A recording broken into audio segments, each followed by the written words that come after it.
Hello, friends, and welcome to another episode of the Liberty Weekly podcast. This one is number 201, and the show notes may be found at libertyweekly.net/201. I am the host, Patrick McFarlane, and on the line I have Kyle Anzalone and Connor Freeman. You guys should know them. They are both returning guests, but they're the co-hosts of the Conflicts of Interest podcast. And we are also colleagues over at the Libertarian Institute at libertarianinstitute.org. Guys, I'm really excited for this one. How are you guys doing, first off? I'm doing great, and I'm very excited to be here as well. Always great to be back on Liberty Weekly. Yep, absolutely. Excited to be on, Pat, and I'm looking forward to this one. Yeah, killer. So what we're going to do is, on this podcast in the past, I have been pretty critical of Tim Pool. I've also been kind of critical of Luke Rudkowski, who has been on Timcast IRL, mainly for their proliferation of the Uyghur genocide narrative, the U.S. State Department narrative that I've touched on in this podcast. I'm sure maybe you've read my article or you saw the full-length documentary that I put out. I should find the show notes for that, but so we are going to tackle their coverage of the Ukraine. It's been called the Ukraine crisis, but I don't know if I like that language anymore. Is it fair to characterize it as a crisis? I mean, it's been an impasse in a way. I guess it kind of works in that it fits in a headline well and everything like that. And it generally describes that there's like a serious situation there. So, unlike some things, I'm not completely opposed to using it or anything like that. Yeah, it's like you walk this fine line of you don't want to be alarmist about it. It is an alarming situation, but you don't want to feed into this narrative that a Russian invasion is imminent in that sense. And we've covered this. I covered this in the last episode. So, but what we're going to do is we're going to do a pause and play of the recent Timcast IRL podcast. This clip was posted on January 20th, but this is the episode that Tim did with the CEO of Getter. And guys, the thing that strikes me is just that, some folks have been really, really bad on this issue. And we've covered libertarians that have just been awful on China. And I've always been one not to go out of my way to criticize fellow travelers, I guess I could call it. But we have really kind of covered in Connor, I think you have been on to cover this specifically, where Tim Pool is so atrocious on this that he's indistinguishable from hawks, because I think he is a hawk, and he likes to kind of wrap himself in this I'm just reading the news. I'm not fear mongering. I'm just reading the news. But he only reads one side of the news. So many people are watching Tim Pool and they're being convinced by his arguments that I really think we need to step up to the plate. And Luke too, he's one of us. I mean, I don't want to knock him down because I personally kind of like him, but he's really bad in this clip, guys. Yeah. And I agree totally that he's a virtual hawk, and Luke is too, for all intents and purposes, with the things he says back and forth when they do these segments. Yeah. And we come across him. And I like Luke, but I can't get past the Uyghur stuff because the other side could at least be presented, and it's not super hard to find, I don't think. And so, I guess it kind of gets at the heart of the issue, though, right? Where libertarian foreign policy is anti-war, not anti-communism. And so many people within the liberty movement get it wrong. That's why, until very recently, because you had the 20th anniversary, the opening of Guantanamo Bay, if you go and look at, most of the LP stuff, they have more tweets condemning Castro and hashtag SOS Cuba than demanding that we close the American torture prison on the island. I mean, this is absurd. We talked about this in the past on the show, and I've put out another tweet about it today, but you have Reason Magazine that's, amplified the genocide narrative in the past, and today was saying that the main focus of NATO is China. The North Atlantic Treaty Organization is apparently too busy exaggerating what's at stake in Ukraine and calling the squabble there silly for NATO, because what NATO really should be doing is focusing on China. It's just, it's absolutely absurd. And so this narrative has to be taken on because, you know, libertarians have the reputation of being like kind of more intelligent on foreign policy thanks to Ron Paul, and like having some kind of like nuanced view of the world. And, you know, we're not going to be the ones that are wrongly saying that Saddam has WMDs. We're going to be, you know, far more reserved and reasonable on that issue. And so because we had that reputation, whenever libertarians are wrong on this, it really gives the Hawks a lot of power. And so, yeah, I mean, it's so important to really focus in on that. And it's not to say that like, you can't admit, like, when, you know, there's truth to the fact that the communist government of Cuba has oppressed the people there. And there's, you know, truth to the fact that there is, to some extent, oppression of the Uyghurs by the Chinese government. But, you know, like, we're libertarians. What the hell are we doing running around the world condemning what other governments are doing when our government is committing pretty equally horrific crimes against our own citizens and against us? You know what I mean? These people pretend like the CCP is the biggest threat to America, or Vladimir Putin is a threat to America. Well, I mean, you know, these are the same group of people that are worried about Biden enforcing a vaccine mandate. Let me tell you, it's not going to be somebody from the People's Liberation Army that comes and knocks on your door with a vaccine in their hand. It's going to be your local, you know, American cop that does that. And so it's absolutely absurd to sit there and feel like you have to warn all day and talk all day about what you think is going on in China, especially when you absolutely know so little. I mean, we'll, of course, get into it when we get into the video, but, you know, just kind of acknowledging, like, and reading the very basics here, like Matt Blumenthal and Gareth Porter. You know, Gareth Porter is a renowned journalist. He's not somebody on the fringe. He's not some communist sellout. This is a guy who was writing on Russiagate, you know, talking about how, you know, it was completely wrong, right? So Gareth is a very honest actor in all of this. And he's saying that, look, they're not committing a genocide. They're conflating giving women contraceptives with a genocide. This is absolutely absurd. And the fact that, you know, you can't get Reason Magazine or Tim Pool or Luke Rudkowski to like read that and acknowledge that is very dangerous. But again, you know, these shouldn't be the crimes that the American people are worried about. If we're concerned about crimes in Cuba, then let's like put Dick Cheney on trial for opening up a torture prison there. Let's put George Bush on trial. At the very least, let's like not worry about the people in the Cuban prisons until we close our prison on the island, right? Like that has to be the focus. And if you look again even at the Libertarian Party Twitter account, and I don't know if I'm guessing they tweet out something for the 20th anniversary of Gitmo, but I could be completely wrong about that. But when I was looking last summer, tons of tweets on SOS Cuba and things like that. Nothing on closed Gitmo. It's a real issue that we have, that, you know, we're willing to essentially sell out to the Hods because, you know, libertarians love markets and hate you know, commies so much, and that, you know, we love freedom of choice. Yeah, it's yeah. Go ahead. Well, I was just going to say, there's also you know, because of this sort of manufactured echo chamber of the anti-China stuff, particularly on the right, and there's a lot of libertarians who feel like it's, I mean, I think a big part of what's missed is, yeah, Ron Paul ran as a Republican, but he told the truth. And he said a lot of things that pissed off a lot of people on the right at the time. And that took a lot of guts. I see a little bit more of now, it seems like people are trying to like get right wingers to like us, which I think Ron Paul did that without trying to be like, I want to be popular with these right. You know, he just said what he believed, and people were like, yeah. And they started to understand that actually, as you know, the 1990s happened, and there was a reason why, at least according to the official story, why we were attacked on 9/11. You're looking at, we responsible for hundreds of thousands of deaths of Iraqis, and the brutal occupation of the Palestinians and the military bases on the Arabian Peninsula. That there are reasons why this all happened, and there's reasons why you look at you know, Russian and Chinese reactions, like even just looking at this stuff in a vacuum. The Russians building up the troops on the border or near the border with Ukraine. It doesn't just come out of nowhere. It's a reaction to decades of hostile U.S. policies. it's one of the reasons why the Chinese are building up their military in order to keep us out of their neighborhood.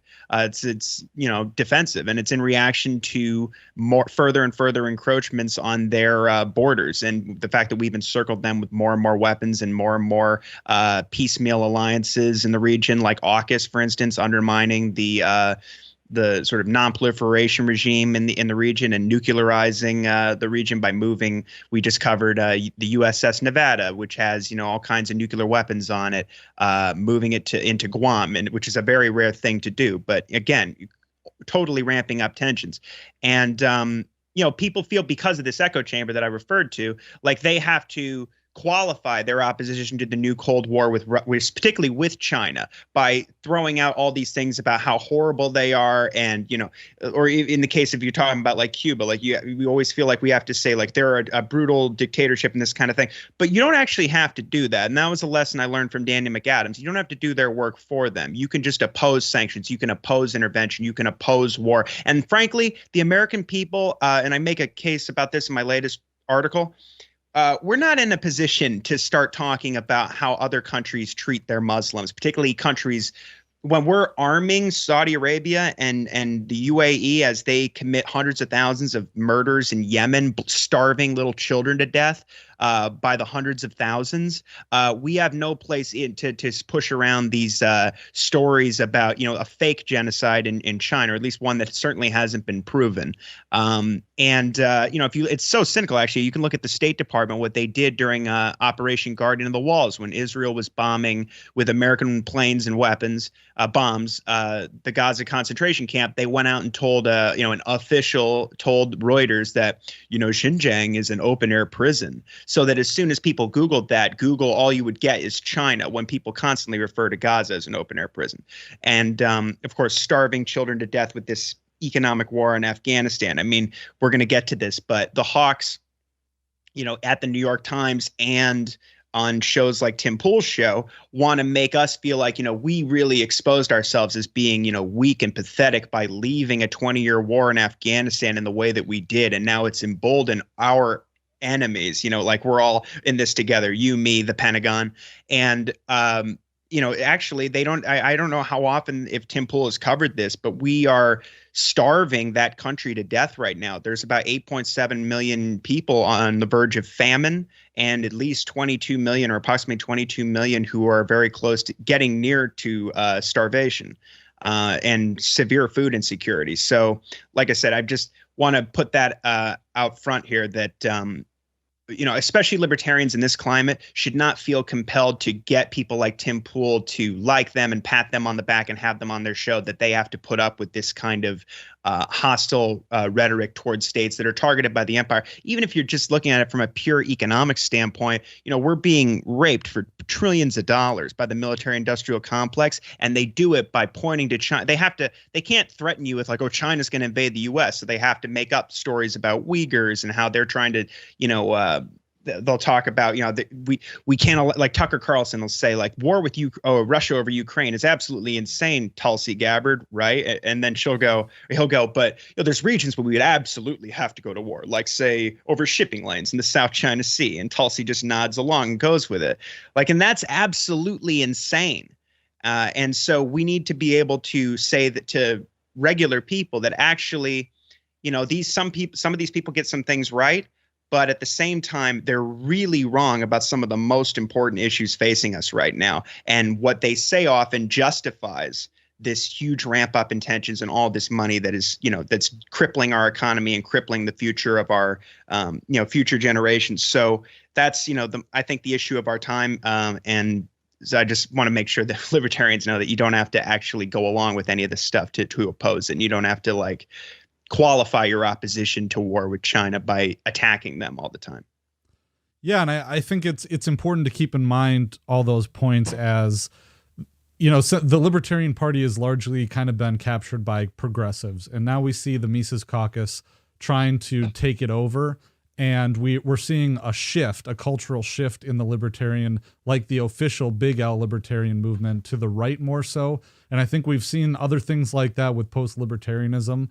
And I don't think I've definitely noticed this as a particularity for post-libertarians or people who would identify that way. But I think we should, as we make this shift, I think we should be careful not to fall into positions that right-leaning people would have, especially, war hawks. And I think that largely, people, big libertarian names have kind of gotten comfy with Tim Pool. And I guess I'd like to take this point to applaud Pete Quinones, because he went on in Tim Pool and he spoke the truth about China. And I think that he did a good job of it too. But I think as we buddy up to these people, I have noticed people in the Mises Caucus really liking Tim Pool and eating up all of his talking points about these certain things. I wanted to point out a couple things just before we get into the actual pause and play here. But Reason Magazine, touching back on that, they had this article with Turnsene Ziawudun, and I specifically debunked her claims. I attacked her claims in my article, Independent Media Parrots Questionable Uyghur Genocide Claims.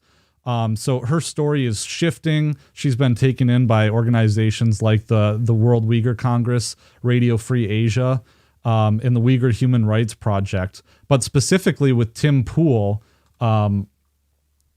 he has had China Uncensored on like 4 or 5 times, and he has not questioned them at all about their connections to NTD, New Tang Dynasty, and the Epoch Times, and the questionable nature of their relationship to these claims, and their relationship to Falun Gong. Even though China Uncensored specifically mentioned Falun Gong on Tim Pool's show multiple times.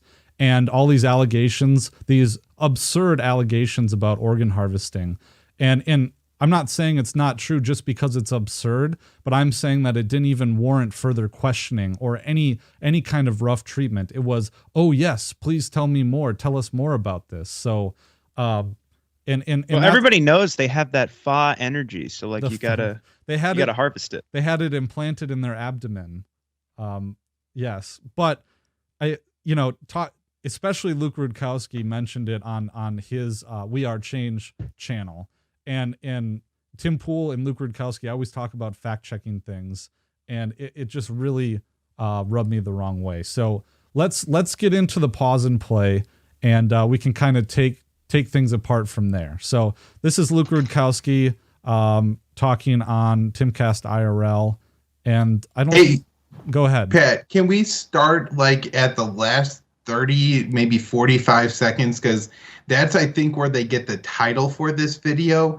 And so it's just Luke's last little part. I just want to kind of hit that because I think it's really important and a fundamental misunderstanding, like all the way at the end, maybe the last, like, again, 30 Might be seconds. like around 11 minutes in? Around 11. No, it's okay. Closer to the end. Well, the last little bit is Tim addressing, like doing a... Oh, I see. Yeah, right there. Right there. Yep. Okay. I just want to make sure we get the part. Okay, ready? Yep. It's a matter of when, not if. Yeah, that's what China says. China officially stated on the record, it's not when we invade Taiwan. It's no, it's not if we. It's when. Sorry. Yeah. It's not if we invade Taiwan. It's when. Thanks for checking out this. Okay, what do you think? Okay, so that is like distinctly incorrect, and I want to explain why. And because he's saying that China said that they're going to invade Taiwan, and China very distinctly did not say that we're going to invade Taiwan. China did alter their statement on Taiwan from saying that something along the lines of a peaceful reunification to a reunification. And so it doesn't say we're going to invade Taiwan. They say we want reunification with Taiwan. And so it's a very important distinction. They're not making any threats or anything like that. They've just, altered their statement to, remove the distinctly peaceful part. And that, of course, comes after a record number of U.S. ships sailing through the Taiwan Strait every year. The little gap of water between the island of Taiwan and China. Yeah, the U.S. has been barreling its warships through it at the pace of at least once a month. And not only that, they've wrapped all of our allies into it. And so, it's like Russia and China sailing around the Hawaiian Islands or something like that, and then they invite the North Koreans to do it too. We would find that absolutely intolerable. And so China did not say that they're going to invade Taiwan at some point. That they just distinctly did not say that. And I think even if they did say that, it would have warranted like an incredible response from the Western media and, from the hawks in our own country. Yeah, I guess it just, that to me was kind of representative of what the kind of nuance that this conversation misses on the China issue that's so important. Well, let's start again from the beginning, and it starts again with Lou talking. So we'll play that. And then you guys just shout pause when we need to talk. Just standing there and saying, yeah, just invade, whatever. Yeah, I think that the U.S. president, no U.S. president's probably responsible for getting us into war. These days, I think it's more deep state and like administrative officials that are pulling the strings. But a president seems to be able to stop it from happening, or at least put the brakes on. Keep in mind, look, everything's interconnected. So she, watching this, is looking and saying, hey, Taiwan, you look pretty juicy. That's the one where I think that she... I don't know how long after the Olympics he goes and makes his move. That's the one where I think Putin goes and takes a little part of Ukraine, chalks up a victory. He gets his win. He stops the NATO expansion into the EU expansion, into Ukraine, some of the other things. But I do think she goes all the way and goes for Taiwan. What gets me, this invasion of Iraq and Afghanistan that the United States pulled off, I can't in good like conscience say, hey, China, don't invade Taiwan. Because it's like, dude, I just supported a country for 20 years that invaded a country and still in Iraq. So, but at the same time, I can't condone the CCP invading Taiwan. I can't condone that. I think the people in Ukraine got a very tough lesson in American foreign policy when they saw what happened in Afghanistan. So I feel bad for the people. That's probably a good spot, Pat. Okay. Right there. So, I mean, of course, there's a lot there. Starting off with, him just going, yep, they're going into Ukraine, which, there's a lot more. And maybe there's more of the conversation before that. But, it just the idea that Biden is standing around, I think is what I said, Biden is standing around as Putin's about to go into Ukraine. Just completely untrue. The U.S. is pouring weapons into Ukraine that they're measuring by the tonnage.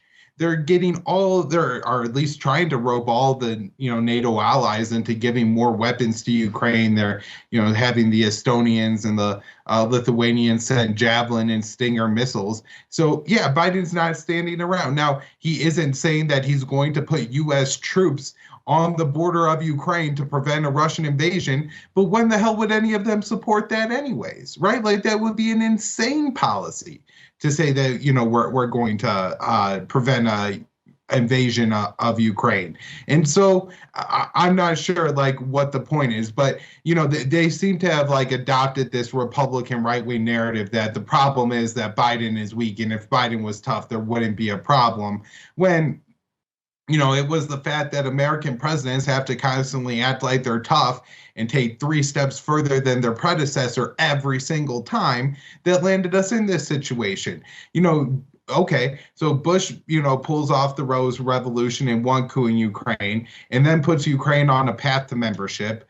Obama does a second coup and then starts to give them non-lethal military aid. Trump then gives them lethal military aid, because if Trump didn't give them lethal military aid, apparently he was a traitor and a puppet of Vladimir Putin. I mean, he got impeached over that. That's the level of insanity in American discourse. And now Biden has ramped that number up and has consistently said things that essentially, like, obviously, I guess it's not true when they say we'll defend Ukraine's sovereignty, because then Biden will say we're not putting troops in Ukraine to defend their sovereignty. But they keep saying things like we're going to defend their sovereignty and pouring in more and more weapons into Ukraine and moving further and further. And so the idea that Biden is just like standing there sucking on his thumb while Putin is planning this massive invasion is flat out untrue.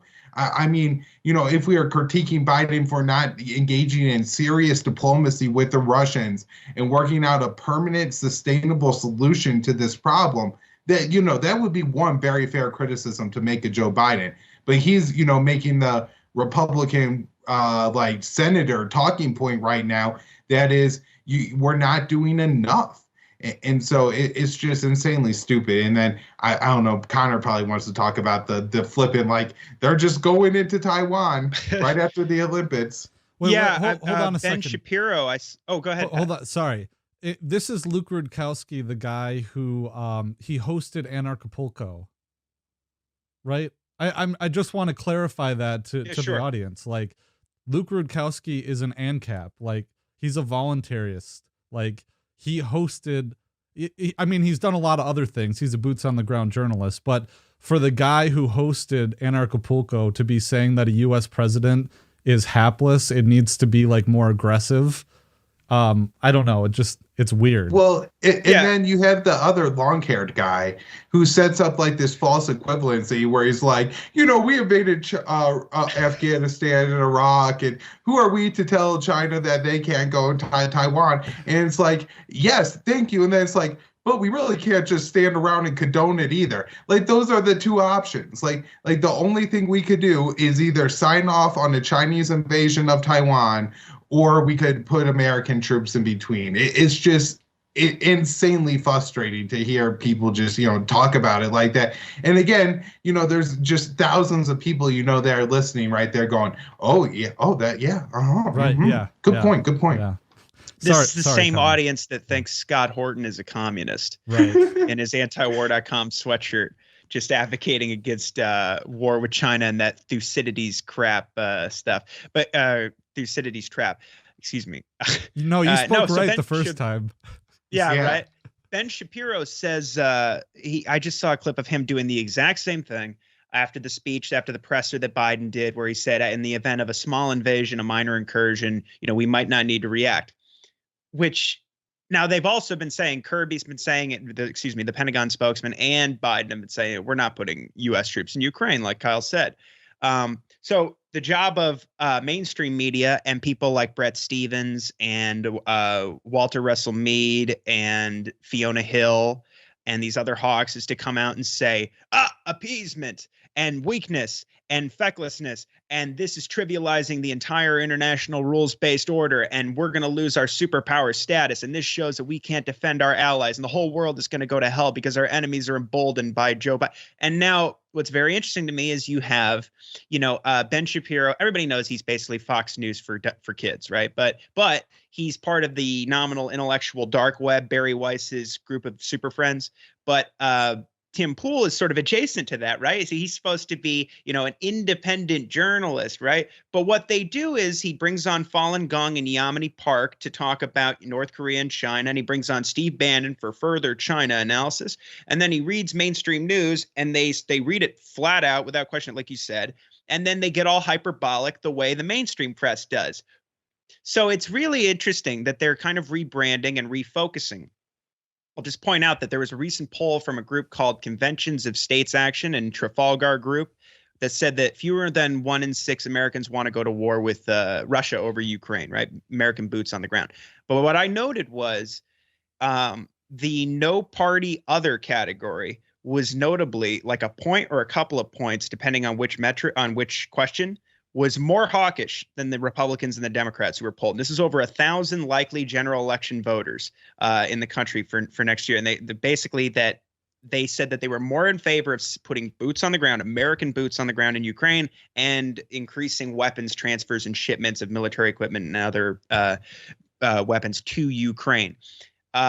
So I'm like, how does that happen? Well, it happens because you have people who get, so-called like red pilled, right, on domestic policy and the vaccine mandates and COVID and all this kind of stuff and the whole Democratic Party establishment and the deep state. And then they go, okay, well, I don't believe mainstream media, so where do I go? And then, whoever, it's Joe Rogan or somebody is like, Tim Pool's a great journalist. Tim Pool's got this show, right? And libertarians are like, you to watch Tim Pool? And people go on there and you look at this and regular people are being told basically the same things you could find in the New York Times editorial board, where they're saying that, and like Kyle was saying that basically, he's just saying, go ahead and do it. Like Ben Shapiro goes, he's saying just the tip.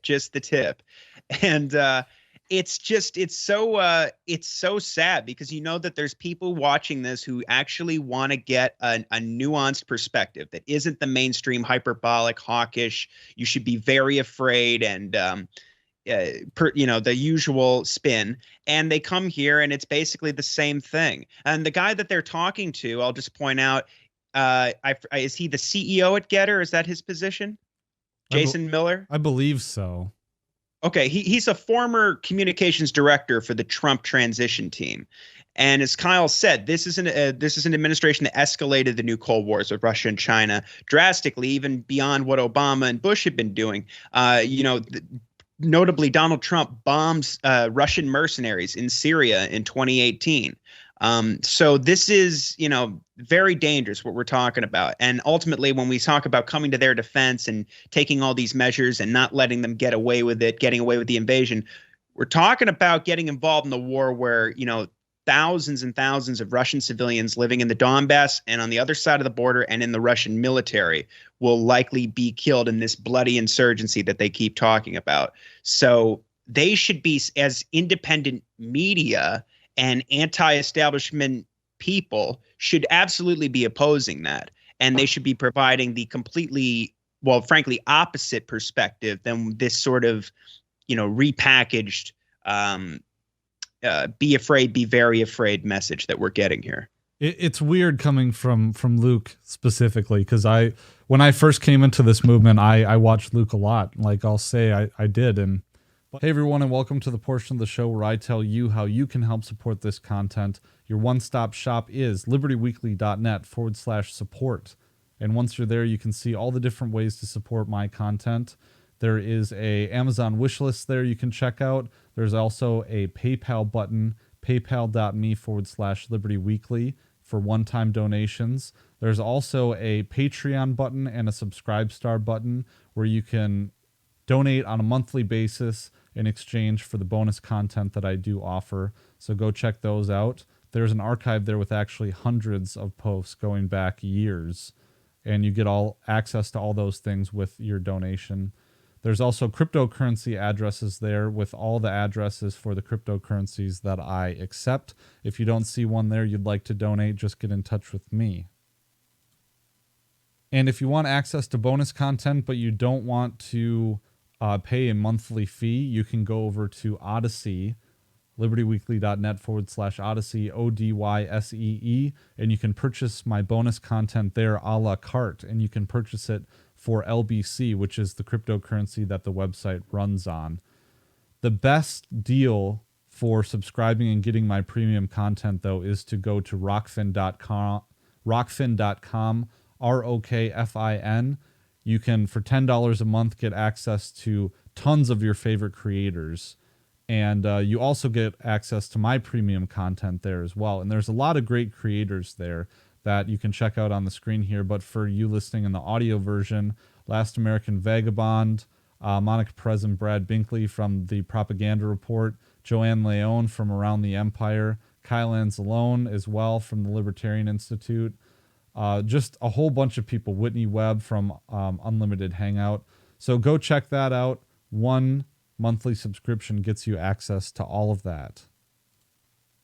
And if you like my writing, I do sometimes release blog posts that don't end up on the Libertarian Institute on my Substack /Substack. So you can go check that out as well and see some of my writings for my email list.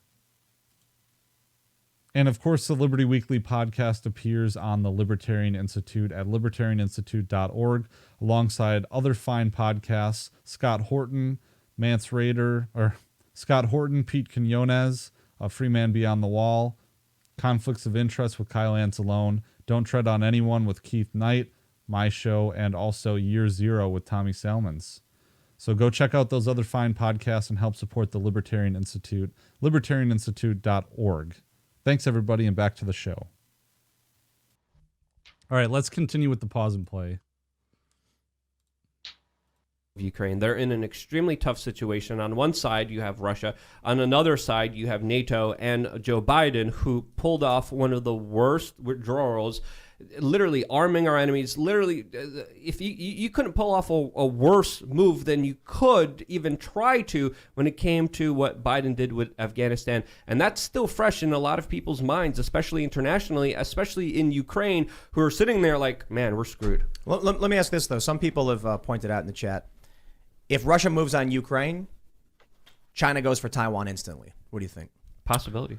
Yeah, I think it. And look, the order could be the other way around, but there's always safety in numbers. They make it two-front war because then you have NATO, you have APAC, you have you have everyone who's looking at it. So I think that's probably pretty accurate. Although I do think that both happen regardless, but it speeds up and expedites the action of such if they both do it, or if one does it. Yeah. Let's say this year, Russia invades Ukraine. It seems like it's likely. I mean, or at the very least, the U.S. is saying that there will be a false flag or something happens. Let's say that China does move on Taiwan. What do you think the Biden administration's response is going to be? Do you think they'll be able to handle this, or do you think it just falls apart?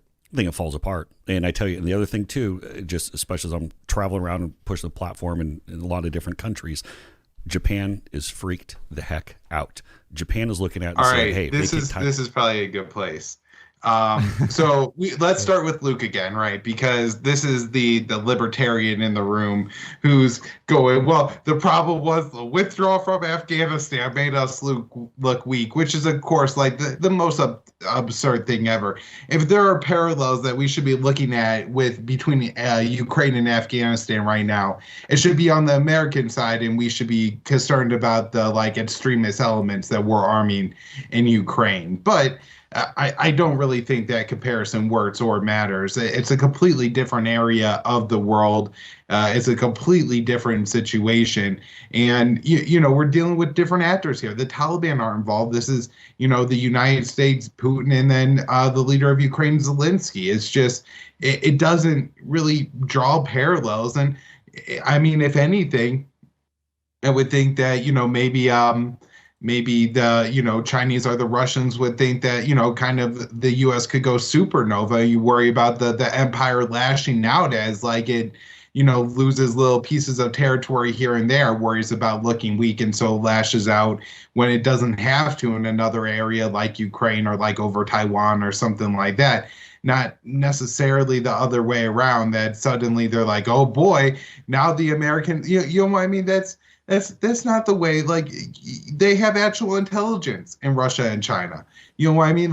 They know that America's military capability isn't based on what they could do in Afghanistan. That doesn't apply to Ukraine or Taiwan and all. It just doesn't. And if anything, again, removing U.S. troops from Afghanistan was a part of the pivot to Asia and realigning against great power competition that the U.S. is a part of. And so, again, if anything, from the perspective of the Russian and China, this would actually, put the U.S. in a better position, whatever the hell that would mean, to, compete with them. Although I think it's largely irrelevant because there weren't that many military assets in Afghanistan, and, the government was falling apart anyways. And so, it's just silly. And it's the same thing that happens anytime the U.S. tries to leave anywhere. They completely freak out and say, oh my God, if you leave Somalia, then Taiwan's going to worry. If you leave Afghanistan, now Japan is worried. And it's just what the hell are you talking about? China, Japan is an island. It's a huge country. Hundreds of 100+ miles off China's coast with a massive military. China can't invade Japan. What?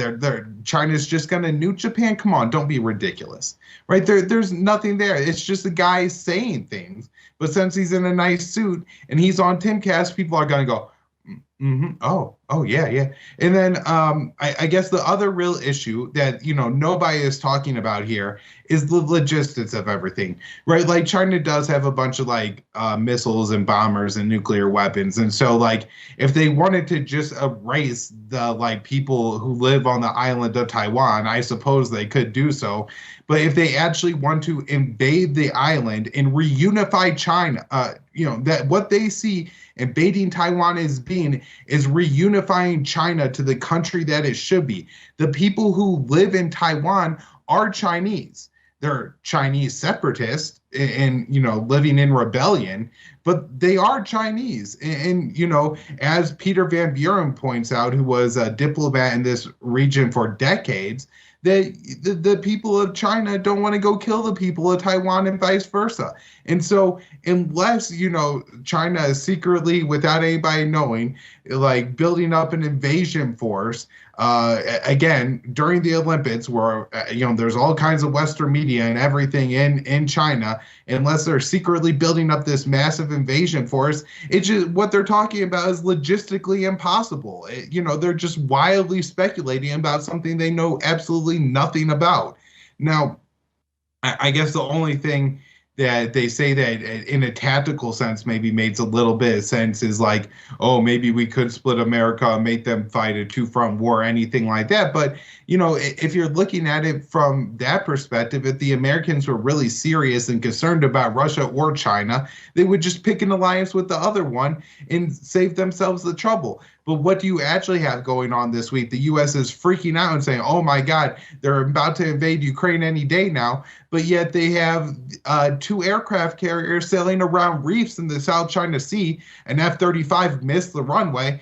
And now they're worried about the Chinese picking up the plane off the bottom of the ocean, right? Like, they have a lot going on. It's not that they're just concerned about the Ukraine issue here or anything like that. And so, I don't know, that should be red flags to particularly like libertarian in that panel that, hey, something doesn't exactly smell right here about what the U.S. empire is doing. But they're just repeating.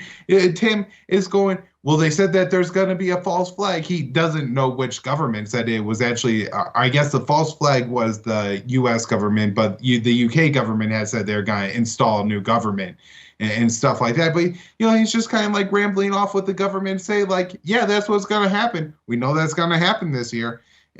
Why the hell would you take their word for it? Well, he's the same guy who says that Putin's real plan is to reconstitute the Soviet Union. He agrees with Victoria Nuland. Like Dave's brought that up on Conflicts of Interest the other week. Yeah, and of course it's all in a vacuum. So you don't talk about the fact that right before this whole crisis even began, which initially Ukraine was like, "What buildup are you talking about?" When the Americans were talking about it, and then they're like, "Oh, right, yeah, the buildup." Like it took a couple of weeks, I think. But truthfully, in November they had the Americans had simulated a nuclear attack on Russia with multiple strategic bombers flying just under 13 miles off their borders, and we actually just had in this past week 2 separate dual carrier drills. So the one in the South China Sea that included the F-35 crash, but also one in the Philippines Sea. And we just sent another destroyer on a phone op through the Spratly Islands and the Paracel Islands. It provoked a response from the Southern Theater Command of the PLA, who said, "Listen, they said, look, this isn't going to be tolerated anymore. There's going to be some consequences, and you have to stop." Previously, they've been saying things like, the Americans are the greatest source of instability in the region, which is arguably true.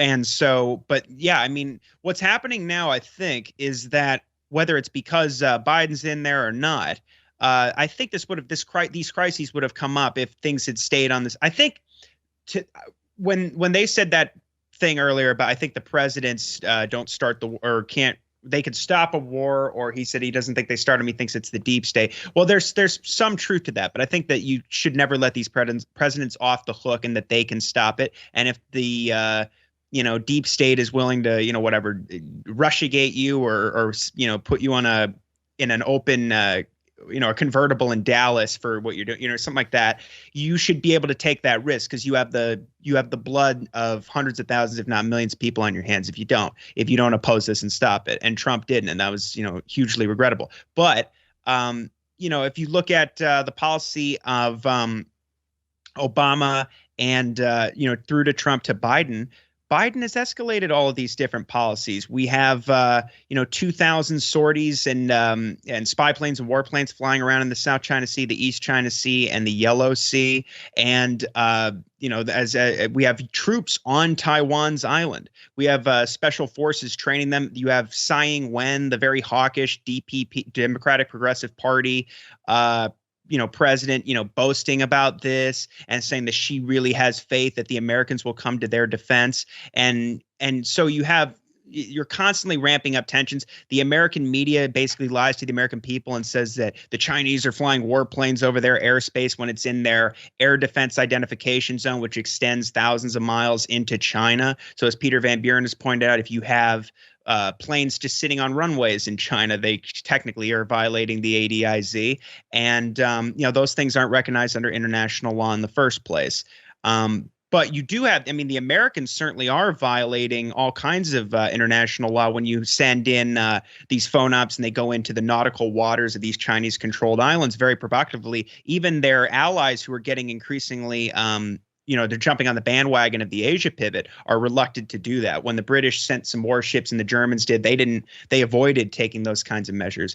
But now, as we covered, we have the Japanese sailing warships near Chinese-controlled islands in the South China Sea, more like, about 24 miles. I think they call it the contingent zone or something like that, outside of those islands. But it's, the whole idea that if the Russians and the Chinese are just itching to launch these wars, to isolate themselves in the world system and to cost themselves practically everything. China is the greatest internet food importer in the world. They have their economy is very, very it's on very shaky ground.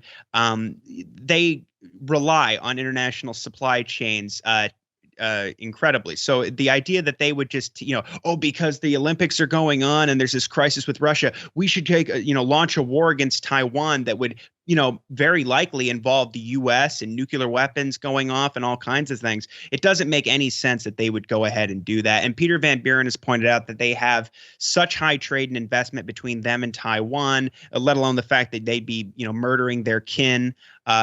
There's numerous reasons why what they're saying that it's inevitable. The guy goes, after the Olympics, how many months is it going to be until they make their move? We don't know. Make their move. And the way they write off this stuff about Afghanistan and Iraq, I know that was bad, right? Well, actually, there's depending on where you want to start with Iraq, you're talking about millions of people that were killed and hundreds of thousands in Afghanistan. And then he goes, and I can't condone this. Well, we'll let Xi Jinping know that you can't the co-host on Timcast can't condone, them having an independent foreign policy or something like that. And I'll just point out that they always act like if they reunify with Taiwan, it has to be militarily. And if you listen to, I believe his name is James Bradley, the author of Flags of Our Fathers, he did a great interview with Scott Horton a little while ago where he spoke to his daughter, who I think lives in Taipei. And I always remember he said to her, are you concerned? Because I watch American television and they act like you're about to be, bombed into the ground. And he said, she told him that, no, we just kind of look at it. A lot of us that it basically the color of your ID would change or something like that. And that's the Chinese would want a peaceful reunification. They believe that Taiwan is Chinese territory, but it would be such a strategic disaster for, it's almost you couldn't the list of reasons has no end for why they wouldn't want to do this, but they act like it's something that they would just do before the end of the year. It's inevitable. There's no doubt they're going to do it. And again, I haven't heard them mention that these policies are advocating we have to get in there and stop it involves nuclear weapons and what the real cost of all that is. All right, let's keep going with the pod because there's still 10 minutes left, and we have maybe 13 or 14 minutes of podcast time left. But I'm trying to get the good parts. There's an extended period where Luke and then Tim talks. So let's get through 3 or 4 minutes. All right. Taiwan, we're next. Oh, yeah. And they are, the entire region is absolutely in panic saying, at least, again, we knew where things were with Trump, but Biden, we saw his response tonight. He talked like a U.S. He's talking about Japan, just as a reminder. Senator. He said, I'm going to give them the toughest sanctions. They are on restriction. They do not get to ride their bike for 2 weeks.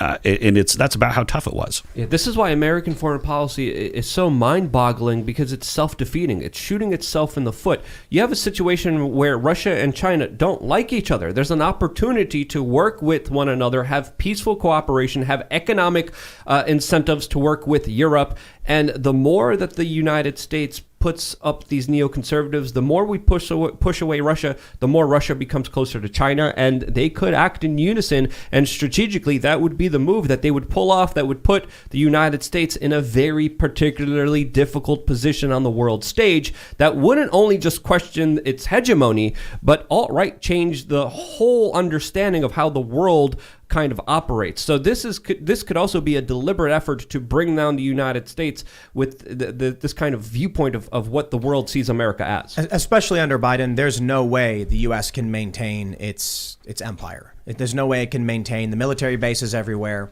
That Russia moves on Ukraine, we're split on two fronts. The U.S. does not have the organizational power, does not have the cohesion. We've got viral videos of, women in the army doing TikTok dances. We've got wokeness and critical race theory. I got to be honest.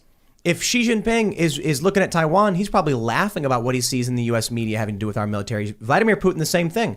There was that viral campaign where you had the Russian military ad of it's all black and it's all gray and green. And there's this guy and he's all sweating, he's ripped and he's doing push-ups and he jumps out of a plane and he lands. He's got the mask on his arms and he's like, and he's fighting. And then you have the U.S. Army ad of a little girl saying, I have two moms. And I'm like, that's cool, I guess. I don't know how that's going to instill fear. Can we pause it there?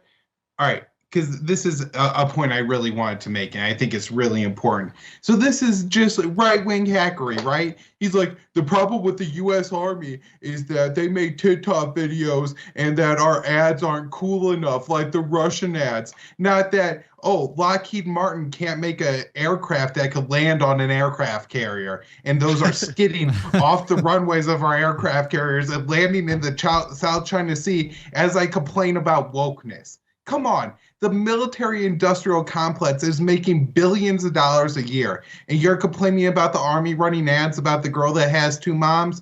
Like, I get it. There is things to complain about there because how they're targeting, involving, and looking to recruit. I complain about that stuff too, but not in the context of that's what's making America weak and vulnerable. It's our military-industrial complex that's taking trillions of dollars for us and selling us products that couldn't defend America if we really needed to. And I guess the only fortunate thing that America really has going for it is we really don't have natural enemies or anybody that could really threaten the American homeland. I mean, we could push the issue so much in Ukraine right onto Russia's border that, Russia can act within a couple hundred miles of its own border and the U.S. might not be able to stop them. Yeah, like if China, I guess, really wanted to pour everything they had in taking Taiwan back, the U.S. probably couldn't do anything about that. Although in both situations, if we really wanted to, we could make things hell on the Russians or the Chinese there. But we are talking about, these countries acting in their absolute, most, close foreign interest. We would be talking about Mexico, or could China and Russia prevent the United States from taking Mexico City? Even if they gave the Mexicans every weapon that they had, it wouldn't make a difference. The U.S. would take Mexico City, right? There's just nothing you could do about it. And so, I think that's important. And then the other thing I wanted to mention, because this conversation pits so much on Joe Biden and this being all his fault.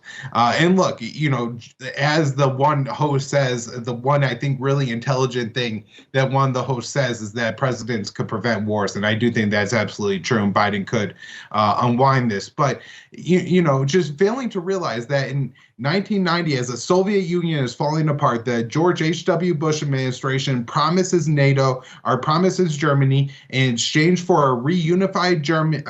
They promise Russia, in exchange for a reunified Germany that is in NATO, no more NATO expansion. The U.S. broke that promise. It ripped up the anti-ballistic missile treaty that it had with Russia, the INF treaty, the Open Skies treaty. It was talking about admitting countries that are on Russia's border into NATO, and was using extremists in both of those countries. Remember, we're talking about Ukraine here with the neo-Nazis, but don't forget the U.S. was backing a bunch of Chechens in South Ossetia and in Georgia, and a bunch of those guys end up going and fighting for ISIS and being a problem for the U.S. there. And so, when you're messing around with other countries on their borders, training up extremists and things like that, they are going to look to take steps. But, we're talking about policies that have happened over 30 years. And again, on the China issue, it's the erosion of the American one China problem. That's the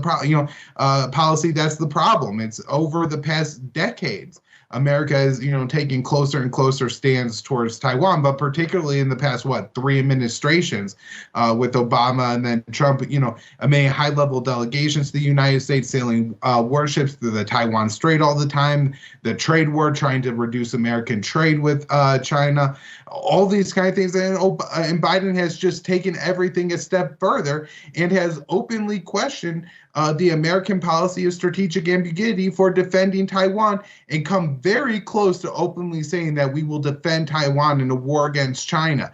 It's these kind of policies that have led to this position, and they talk about none of that. It's just like, well, one day Putin and Xi woke up in bed together and we're like, you know what, be really cool? We could extend our own individual empires and take on the Americans if we work together. And it's completely the opposite, that America has pushed together 2 countries that aren't very natural,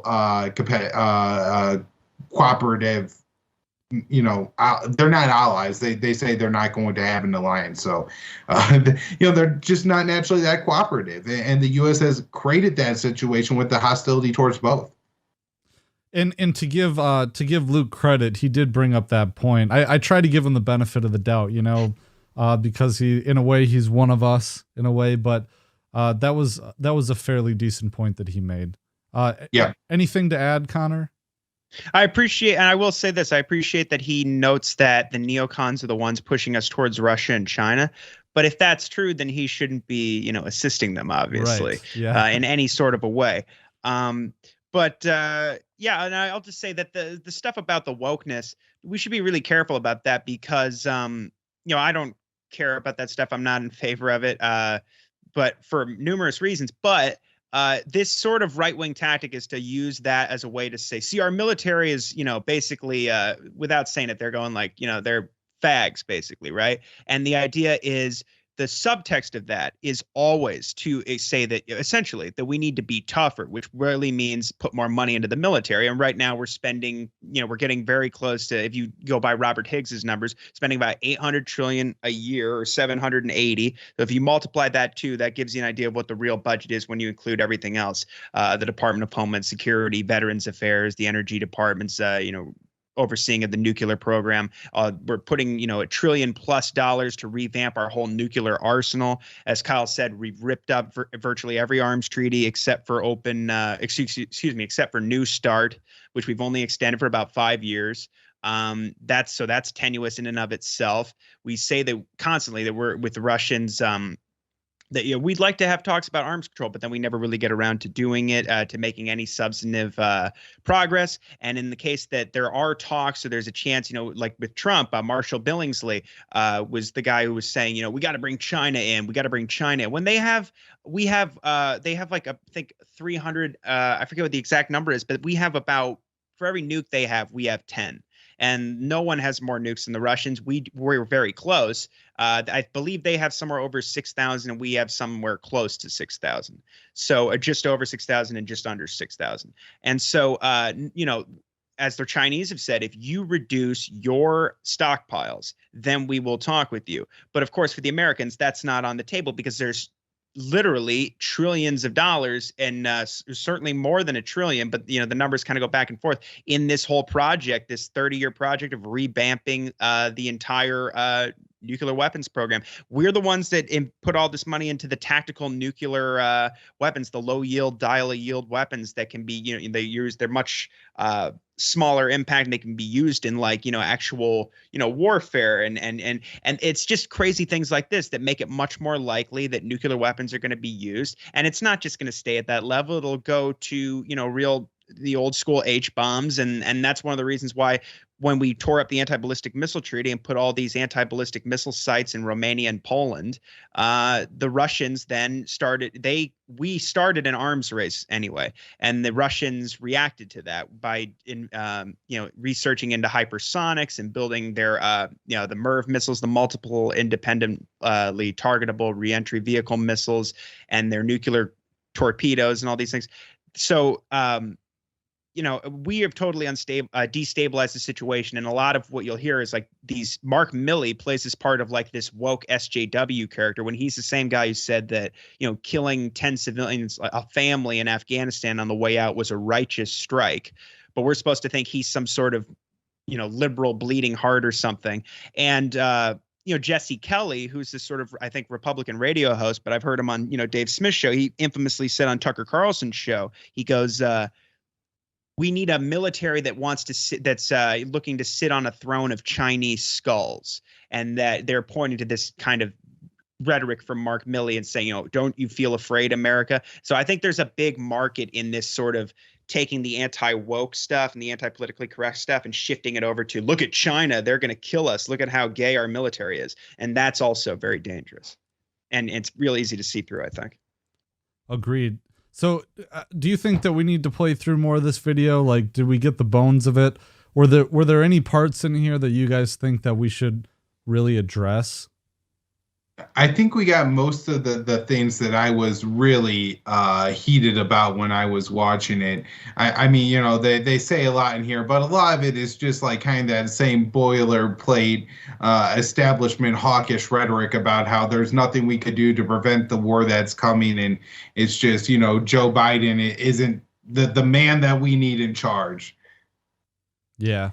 And I'll link to this in the show notes page. It's China will invade, in all caps, Taiwan as soon as Russia attacks. And I guess as a parting shot, like I poked some fun at this in my article that I did of Tim Pool, because I went through all the clickbaity titles that he has. And maybe this is a sign of like his marketing genius and my lack thereof. But hold on, I'm trying to look at, here's all the titles, China is colonizing the entire world even as it extracts the U.S. This is how they win. China weaponizes U.S. wokeness where they used to mock the white left. They know what they're doing. Joe Biden will sell the U.S. out to China on a silver platter if they ask for it. And of course, the Chinese Communist Party is profiting off its human rights abuses against minority groups. And I don't know. It's just people fall for it, I guess. Yeah, well, when the guy wears like a ski cap like that, he's not a Chris Cuomo. So you assume that what you're getting there is better news than what you're getting on CNN. And it's really about the same shit. Although I guess this would have been more of like a Laura Ingraham interview since they had the Gitter guy on there. Yeah. What was that? She said we need to boycott the CCP for their Olympics. The American people have had enough. Although I heard she said something good about why should we go to war with Russia over Ukraine and some things like that. So some of these people are a little wishy-washy. I noticed that there's sort of a division of labor in the way hawkish, like my assumption with the way things work these days is that they realize that John McCain and Hillary Clinton are never going to get elected again, that the explode everything, go to war with everyone types, those imperial centrist neoconservative types, and their liberal interventionist analogs, that's very unappealing to the American people. So what you end up finding is at this point, they have people who it's like at a restaurant. Reason Magazine. Yeah, they cover the Uyghur thing. Yeah. Tulsi's horrible on the war on terror, and she's in bed with like Kufi and things like this. She didn't say a word during when Israel was bombing the Gaza concentration camp and killed like 250 people in 11 days. Didn't say anything about that. But she's good on the so-called regime change wars and this sort of thing. Whereas you look at Donald Trump, he comes in and he's against the endless wars, but he never, so the American people like that. They like that he doesn't want to put a no-fly zone in Syria, but then he goes and kills Syrian mercenaries on the ground. Bernie Sanders and rips up all these arms treaties and everything we talked about. Look at the policy with Iran, for instance, and never left Syria, never left Iraq, never left Afghanistan, escalated the wars in Somalia and Yemen and set records for the number of bombs dropped on Afghanistan. You can give him credit for Zalmay Khalilzad's deal, but it's very possible that he wouldn't have left Afghanistan had he been reelected, if there was enough pressure on him not to. And then Bernie Sanders is another great case because he's one of these guys who's big on sanctions on Russia and Syria. And he has, if I remember correctly, his campaign site had a whole section under foreign policy about Syria. And one of the big headings was phase out Assad. So they realize that they have to kind of I'm not saying it's a big grand conspiracy, but I have noticed that certain people are really bad on certain things, but they have to be good on at least enough so that you give them enough credibility to hear them out. And I think that's what Tim Pool does. I think that's what Sagar and Jetty does. These people are horrible on China. Frankly, Tim Pool's horrible on Russia too, it seems like, from everything I've heard.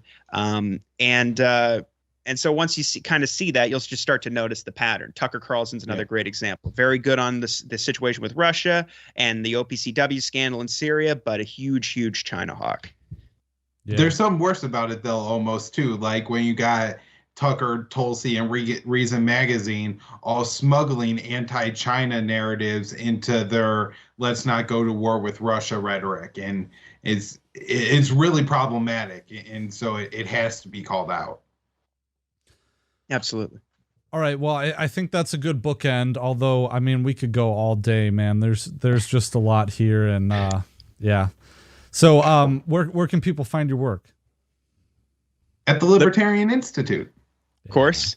Yeah. Libertarian Institute, and we also run conflicts of interest at antiwar.com. All my writing is in the featured articles section at the Libertarian Institute. Got my author archive there as well, and we run the show there, of course, and Kyle has his news roundup as well, which is something anti-war libertarians and just libertarians in general should be checking out every single day. He does all the work for you. Yeah, and before I forget, we mentioned your new piece, Cold War Served Hot, and so that'll be in the show notes page at libertyweekly.net/201. So, all right, well, thanks, guys. It's good to see you and talk to you again, and we'll do it again soon. Fantastic. Thanks, Pat.